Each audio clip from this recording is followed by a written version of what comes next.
కానీ ఫేమస్ అయిన మూవీస్ అన్నిట్లో కూడా క్యారెక్టర్ ఆర్టిస్ట్గా చేశారు. వన్ ఆఫ్ ద అంటే ఇంపార్టెంట్ రోల్స్ చేస్తూ వచ్చాను. కానీ నాకు ఎప్పుడు కూడా ఇప్పుడు ఏదైనా సినిమా చూస్తున్నాను అనుకోండి, సినిమా చూస్తున్నా అంటే ఇతను ఎలా చెప్పాడు, ఆ కమెడియన్ ఆ డైలాగ్ ఎలా చెప్పాడు అలా ఉండదు నాకు. మెయిన్ లీడ్ ఏం చేస్తానో నేనైతే ఎలా చేయగలను, ఇది ఇంకా బెటర్గా చేయగలను, నాకన్నా ఇతను బెటర్గా చేస్తున్నాడు, ఏం చేయగలను, ఫోకస్ మొత్తం అక్కడే ఉంటుంది, చుట్టుపక్కలకి వెళ్ళనే వెళ్ళదు. అది కూడా ఒక గ్రూవ్లో కూర్చుంది, అది అంతే, ఇంకా దాన్ని ఎవరు తీయలేకపోతున్నారు.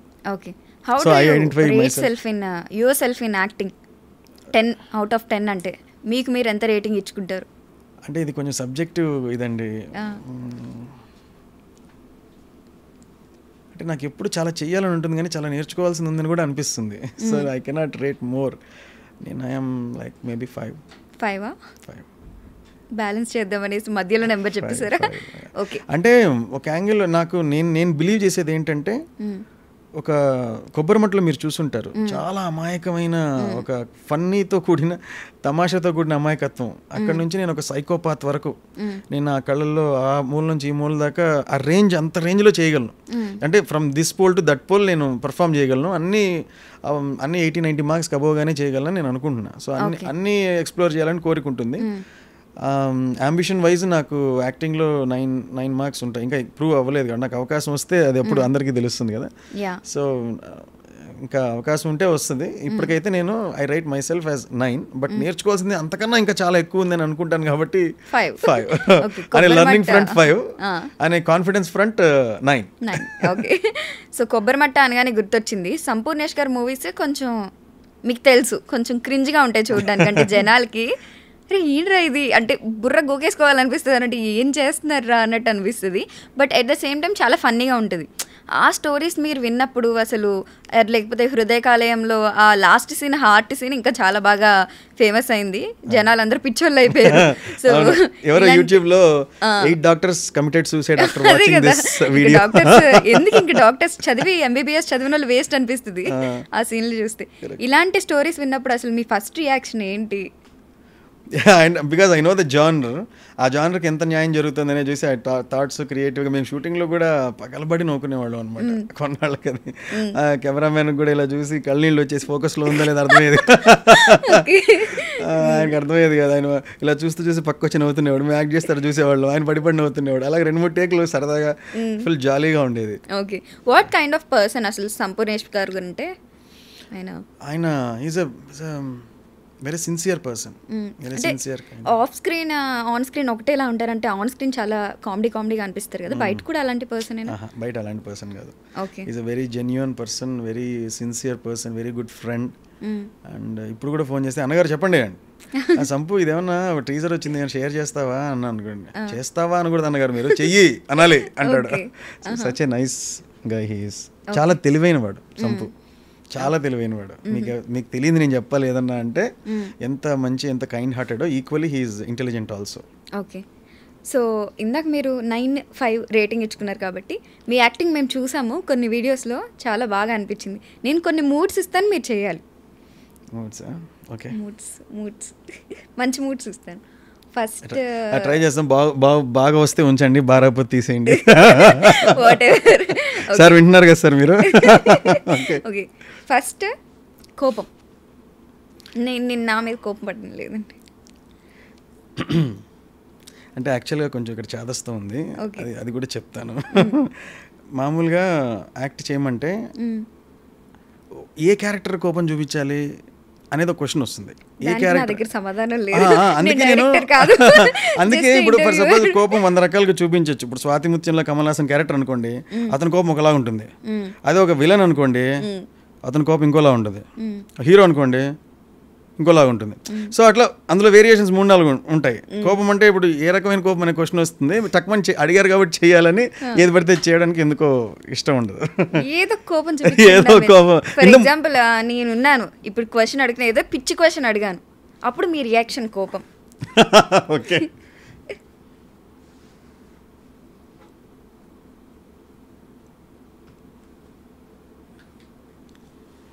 అది ఓకే.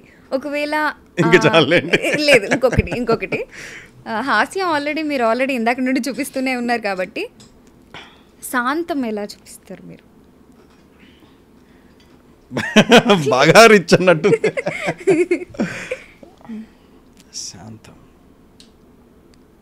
శాంతంకి ఎలా చూపిస్తామండి?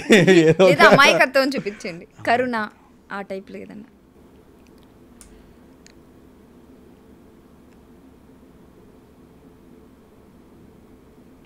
శాంతం.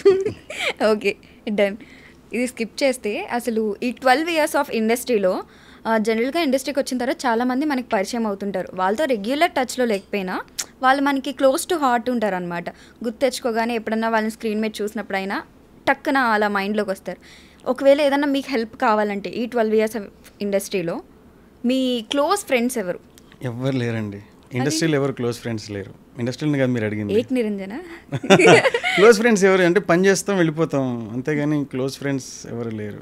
ఓకే, అంటే ఇప్పుడు ఏదైనా హెల్ప్ కావాలంటే లైక్ ఇండస్ట్రీ పరంగా, ఇందాక మీరు ప్రమోషన్ అలా అన్నారు ఆ టైప్లో ఏదన్నా, ఫర్ ఎగ్జాంపుల్ మీరు ఒక మూవీ తీసారు అనుకోండి హీరోగా, ఇప్పుడు సూపర్ హిట్ అవుతుందా లేదా మీకు తెలీదు, రిలీజ్కి ముందే మీకు ఒక సపోర్ట్ కావాలి, ఒక బిగ్ పర్సన్ నుండి, డైరెక్టర్ నుండి, హీరో నుండి, అలా మీకు క్లోజ్ ఎవరు అనేసి? ఇంకా సంపు ఒకడే కొంచెం ఫోన్ చేసి ఎప్పటికైనా ఫోన్ చేసి అడగగలిగింది. నేను ఎప్పుడు అడగలేదు, ఎప్పుడన్నా కనపడినప్పుడు ఆప్యాయంగా పలకరించుకుంటాం అంతేగాని అంత ఎప్పుడు ఫోన్ చేసి మాట్లాడి సంతోషాలు బాధలు అలా చెప్పుకునే ఫ్రెండ్స్ అంటే ఎవరు లేరు ఇండస్ట్రీలో, ఎవరు లేరు. ఓకే, ఇండస్ట్రీకి వచ్చిన తర్వాత ఓకే, అసలు ఇండస్ట్రీకి ముందు అసలు మీరేంటి? హీరో అవ్వకపోయి ఉంటే ఏమయ్యేవారు? హీరో అవ్వకపోయి ఉంటే సాఫ్ట్వేర్ ఇంజనీర్ ఏదో అయ్యి ఉండేవాడిని, లేకపోతే ఇది మాట్లాడడానికి సంబంధించింది ఏదైనా అయ్యి ఉంటానేమో అనుకుంటున్నా. అంటే అంతకుముందు జాబ్ ఏదైనా చేశారా లైక్ ఇండస్ట్రీకి రాకముందు? చేశానండి, నేను సిబల్ సిఆర్ఎం మీద వర్క్ చేశాను. ఓకే, అది కూడా లైక్ ఫారెన్ కూడా వెళ్ళారు? అక్కడే ఫ్లోరిడాలో వర్క్ చేశాను నేను. ఓకే, యూఎస్లో ఎంఎస్ చేశాను. ఎంఎస్ చేసిన తర్వాత అక్కడ ఫ్లోరిడాలో జాబ్ చేశాను కొన్నాళ్ళు. దాని తర్వాత జాబ్ చేసేటప్పుడు పొద్దున్నే 6:30-7 కల్లా బయలుదేరి వెళ్ళాలి, 7:30 కల్లా ఆఫీస్లో ఉండాలి. డ్రైవ్ ఒక 10 miles ఎంత దూరం ఉండేది. పొద్దున్నే లేచేటప్పుడు కళ్ళు ఎర్రగా ఉండేవి, అంటే నిద్రపోవాలని కోరిక ఉండేది కానీ కళ్ళు తెరిస్తే చింతనిప్పులా ఎర్రగా ఉండేది. ఏం బతుకురా ఇది, ఎందుకు లేస్తున్నారు ఇంత అర్లీగా, వీళ్ళు ఏం చేయాలి? నేను ఆఫీస్ నుంచి ఇంటికి వచ్చిన తర్వాత ల్యాప్టాప్లోనే ఇండియా ఉండేది, ఓపెన్ చేస్తే ఫ్రెండ్స్ ఇండియా, అప్పుడప్పుడే యూట్యూబ్ అది గ్రో అవుతూ ఉండింది. ఆ షార్ట్ ఫిల్మ్స్ తెగ తీసేవాళ్ళు, నా మనసంతా అటు ఉండేది. రాత్రి లేట్ చేసి 1:30-2 వరకు ఆ పనులు ఏవో చూసుకొని మాట్లాడుతూ ఉండేవాడిని. 2:30 పడుకొని 5:30 లేచేటప్పటికి ఎలా ఉంటుందో ఆలోచించండి. నాకు రాత్రి అది ఇష్టం అనమాట. ఆ ల్యాప్టాప్ని తీసుకుని ఒళ్ళో పెట్టుకుంటుంటే ఏదో చిన్న పిల్లవాడిని ఒళ్ళోకి తీసుకుంటున్నాడు, అంత ప్రేమగా తీసుకునేవాడు, ఎందుకంటే ఓపెన్ చేస్తే అంత ఇండియా ఉంటుంది కదా. సో అంత ఇష్టంగా ఉండేది కాబట్టి రాత్రి లేట్ అయ్యేది, పొద్దున్న వెళ్ళబుద్ధి అయ్యేది కాదు. ఆఫీస్లో పర్ఫామ్ చేయబుద్ధి అయ్యేది కాదు, పర్ఫామ్ చేయలేను ఎందుకంటే మనసు అక్కడ లేదు కాబట్టి. బేసిక్గా నా వ్యక్తిత్వం ఎలాంటిదంటే ఎక్కడున్నా మనం టాప్ పర్ఫార్మర్స్లో ఉండాలి అనేది నా ప్రత్యేకమైన నాకు ఇష్టం అనమాట. నేను అక్కడ ఉంటాను, అంతకన్నా తక్కువలో ఉంటే నాకు నేనే నచ్చను. సో నేను అక్కడ ఆఫీస్లో టాప్ పర్ఫార్మెన్స్లో కాదు కదా, మిడిల్లో కూడా కాదు, బాటమ్ నుంచి 3rd or 4th ఉన్నాను. టీమ్ లీడర్కి పిలిస్తే భయపడడం, ఏదైనా పని ఇస్తే అమ్మో మళ్ళీ పనే అనుకోవటం, అసలు నాకు నేనే ఒక వీక్ పర్సన్ లాగా, ఒక ఆత్మవిశ్వాసం లేని ఒక వ్యక్తిలాగా కనపడ్డాను. అలాంటి బతకటం, మనకి ఇష్టమైన చోటు ఉండి పోరాటం చేస్తుంటే బాగుంటుంది కదా అని. మళ్ళీ రివైండ్ చేసుకోలేము కదా లైఫ్, సో ఉండేది ఒక లైఫే, గుడ్ ఆర్ బ్యాడ్ ఇష్టం ఉన్న చోటే ఉందామని నేను ఇండియా వచ్చారు. సో ఇండియా వచ్చింది మెయిన్ యాక్టర్ అవ్వడానికేనా? అదే ఎయిమ్తో వచ్చారా?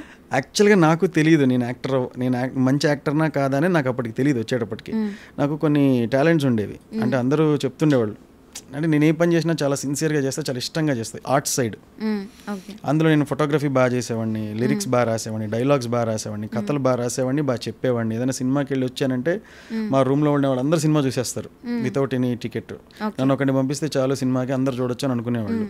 స్టూడెంట్స్ అప్పుడు అందరి దగ్గర డబ్బులు ఉండేవి కాదు కదా, సో నన్ను ఒకరిని పంపించి నా ద్వారా కథలు అందరూ వినేవాళ్ళు అనమాట. అలా ఉండింది. అంటే ఆ నరేషన్స్, ఆ interest with dialogues, with emotions, with fights, డాన్స్లు అన్నీ కలిపి, అంటే ఒకడు ఎక్సైటెడ్గా చెప్తుంటే చూసేవాళ్ళకి ఎలా ఉంటుంది, చేసేవాడికి ఎలా ఉంటుంది, వాడికి ఎంత పిచ్చి ఉంటే చేస్తుంటాడు, అలా ఉండేది. అలా సేమ్ మీరు ఇప్పుడు పాడ్కాస్ట్ చెప్తున్నట్టు అది జస్ట్ 10%, అందులో కొంచెం డిగ్నిఫైడ్గా ఉండాలి కదా. ఇక మా రూమ్లో కానీ మా ఫ్రెండ్స్తో కానీ ఉండేటప్పుడు మొత్తం అన్ని స్టెప్పులు, డైలాగులు అన్నీ చేసి చెప్పేవాడిని. అదొక నరేషన్స్ బాగా చేసేవాడిని. ఇంకా ఏదైనా ఇలాంటివి ఉంటాయి కదా మంచి మంచి స్టోరీస్, జీవితానికి ఉపయోగపడే స్టోరీస్ని నేనే క్రియేట్ చేసి అనుభవాల్ని జోడించి అవి చెప్పేవాడిని. డాన్స్ పిచ్చి, డాన్స్ అంటే చిరంజీవి గారి ఇన్ఫ్లుయెన్స్ హెవీగా ఉంది. ఆయన డాన్స్ అంటే నేను చెప్పేవాడిని, మనకి ఇండియాలో కూచిపూడి, భరతనాట్యం ఉన్నట్టు ఇంకో సాంప్రదాయం ఉంది, దాని పేరు చిరంజీవి డాన్స్. అని అనేవాడిని. ఎందుకంటే ఆయన డాన్స్లో కూడా ముద్రలు ఉంటాయి, ఆయన డాన్స్లో కూడా ఆ హొయ్యలు ఉంటాయి, కులుకులు ఉంటాయి, కుంగడాలు ఉంటాయి. ఆ ప్రతి పదాన్ని పలకటం, దాన్ని ఆస్వాదించడం, every word he spells lyrics పాడేటప్పుడు ప్రతి దాని అర్థం తన మొహంలో కనపడుతూ ఉంటుంది. అందుకే పక్కన హీరోయిన్ ఎంత హాట్గా ఉన్నా కళ్ళు చిరంజీవి గారి మీదకి వెళ్ళేవి. ఆయనకున్న గ్రేస్, ఆయనకున్న అట్రాక్షన్, ఆ మెస్, ఆ చార్మ్, ఏమంటారు దాన్ని, చరిష్మా అలా ఉంటుందన్నమాట. సో దానికి నేను ఏంట్రా ఈ మనిషి, ఏం చిన్న జస్ట్ అలా అన్నా చాలు ఒక స్పార్క్, ఒక మెరుపు ఉంటుంది. అలా చాలా ఆయన్ని చూసి ఇన్స్పైర్ అయ్యారు యాక్టర్గా అనుకోవచ్చా? డాన్సర్గా. నాకు అందుకే చెప్తున్నాను నేను, చిరంజీవి గారు డాన్స్ అంటే అంత పిచ్చి. కల్లోకి కూడా ఆయన డాన్స్లు వచ్చేవి. ఆయన కలిసి సార్ నెక్స్ట్ సినిమాలో ఏం స్టెప్లు ఉండబోతున్నాయి అని అడిగేవాడిని కల్లో. అలా ఉండేది. కల్లోనా? నేను ఇంకా రియల్గా అనుకున్నాను. రియల్గా కూడా నేను కాలేజీలో చదువుకున్నప్పుడు ఈయన డాన్సులు చూసి కల్లోకి కూడా ఆయనకే వచ్చేసి క్లాస్లో పాఠాలు వింటున్నా సరే ఆ స్టెప్ ఏ ఉంటుంది, ఈ స్టెప్ ఎలాగా. అప్పుడు యూట్యూబ్లో అవేం లేవు కాబట్టి ఆ స్టెప్ మనం ఇంట్లో వెయ్యాలంటే రెండోసారి చూడాలంటే మళ్ళీ టికెట్ కొనుక్కొని వెళ్ళాల్సిందే. ఆ స్టెప్ ఇంకోసారి చూడాలంటే మనకి యూట్యూబ్లు లేవు. ఎంత చూస్తే ఫోటోగ్రాఫిక్ మెమరీలో అదే గుర్తుపెట్టుకుని బయటికి రావాలి. నాలాంటి పిచ్చోళ్ళు ఇంకిద్దరు ముగ్గురు ఉంటే అందరం కలిసి ఆ స్టెప్ని ఫామ్ చేస్తాం అనమాట. అరే నాకు ఇక్కడ దాకా వచ్చు, దీని తర్వాత ఏదో చేస్తారు, దీని తర్వాత ఏంటి, అప్పుడు చిన్న క్యాసెట్లు కదా, అందరూ డబ్బులు వేసుకొని క్యాసెట్లు కొని అవన్నీ చేసి అలా చేసేవాళ్ళం. సో డాన్స్ నేను పుల్లారెడ్డి కాలేజ్ కర్నూలులో నాకు ఫస్ట్ అవకాశం మా కాలేజ్ డే అప్పుడు ఇచ్చింది డాన్స్ చేయమని, స్టేజ్ ఫస్ట్ టైం. ఆ స్టేజ్లో డాన్స్ ఇంకా నేను మైమర్చిపోయి చేసుకునేటప్పటికి కాలేజ్లో అందరూ గుర్తుపట్టేవాళ్ళు, ఇతను మంచి డాన్సర్. అది ఇప్పటికీ ఉందా టాలెంట్? డాన్స్ ఉందని అనుకుంటున్నానండి. ఈ మధ్య కొంచెం కాల్ స్ప్రెయిన్ అయ్యి గత 4 monthsగా చేయట్లేదు. ఓకే, చేస్తాను. ఓకే. ఇండస్ట్రీకి యాక్టర్గా రావాలనుకున్నారు, బాగానే ఉంది. బట్ వద్దాం అనుకున్నప్పుడు మీకేమన్నా ఇన్సెక్యూరిటీస్ ఫామ్ అయ్యాయా? అంటే చాలామంది నువ్వు యాక్టర్ అవుతావా, నువ్వు అవ్వగలవా, నువ్వు చేయగలవా, ఇండస్ట్రీ అంటే చిన్న మాట అనుకుంటున్నావా, చిన్న పనా అని మనల్ని లాగేసే వాళ్ళు ఎక్కువ ఉంటారు మనం ఎదగాలి అనుకున్నప్పుడు. సో ఇలాంటివి మీరు ఏమైనా ఫేస్ చేశారా? అదే ఎందుకు ఈ టైంలో ఇంత యూటర్న్ తీసుకోవటము, ఈ రెసిషన్లో జాబ్ తెచ్చుకోవడం చాలా కష్టం. అలాంటిది రెసిషన్లోనే జాబ్ తెచ్చుకున్నావు. ఈ టైం దొరక మంచి జాబ్, అప్పుడే నెలకి 3-4 లక్షలు శాలరీ ఉండేది. అదంతా కష్టపడి సంపాదించి వదిలేసి ఇప్పుడు మళ్ళీ ఫ్రమ్ జీరో అంటే అసలు ఈ ఫీల్డ్ కాదు, అక్కడ ఎవరు ఉంటారో తెలియదు, అక్కడ ఎలా ఉంటారో తెలియదు, మనకు సంబంధించిన వాళ్ళు ఎవరు లేరు, హ్యాండ్ ఇచ్చి పైకి లాగే వాళ్ళు లేరు, ఏమీ తెలియదు, జీరో. అలాంటప్పుడు నువ్వు ఈ ఇండస్ట్రీలో రావడం ఏంటి, యూటర్న్ ఈ టైంలో అవసరమా, అది ఇదే అని అన్నారు. నాకు అది చేయడం ఇష్టం లేదు, ఇక్కడ ఏదో ఉందనుకున్నాను, ప్రయత్నించడం బెటర్ కదా. నేను ఒక బుక్లోనో అంటే నేను అప్పుడు ఈ డెసిషన్ తీసుకున్న టైంలో జాక్ క్యాన్ఫీల్డ్ రాసిన పవర్ ఆఫ్ ఫోకస్ అని ఒక బుక్ చదువుతున్నా. చాలా ఇన్ఫ్లుయెన్స్ చేసింది ఆ పుస్తకం. అందులో మీరు లాస్ట్ చర్మాంకంలో ఉండేవాళ్ళు బెడ్ మీద ఉంటారు కదా, డెత్ బెడ్ అనుకోండి, లేదా డెత్ బెడ్ కాకపోయినా లాస్ట్ ఇంకా 80 years అట్లా పండు ముసలు అయిపోయిన వాళ్ళని ఎవరైనా అడిగితే నేను ఆఫీస్కి ఇంకొన్ని రోజులు వెళ్ళి ఉంటే బాగుండని ఎవరు అనరు. నాకు చిన్న బిజినెస్ పెట్టాలని ఉండేదిరా, ఇంతవరకు ఆ రిస్క్ తీసుకోలేదు. లేదా నాకు నాటకాలు వేయాలని ఉండేదిరా, మా నాన్న అడగాలంటే భయపడ్డాను. లేకపోతే ఇంకోటి చిన్నది ఏదో చేద్దాం అనుకున్నాను రా, చేయలేకపోయాను. ఇవి ఉంటాయి రిగ్రెట్స్. మనం కూడా అదే ప్లేస్లోకి వెళ్తే కానీ మనం ఆ రిగ్రెట్ పడకుండా అప్పుడు వెళ్ళి మనం కూడా ఆ రిగ్రెట్ పడాలా, అవసరం లేదు కదా. అదేదో ఆ అటెంప్ట్స్ ఏదో, ఆ ట్రయల్స్ ఏదో, ఆ ప్రయత్నం ఏదో ఇప్పుడు చేస్తే చివరాఖరికి అదే ఉండదు, అన్నీ చేసాంరా, దేహంలోనూ సక్సెస్ కాలేదు, హ్యాపీ.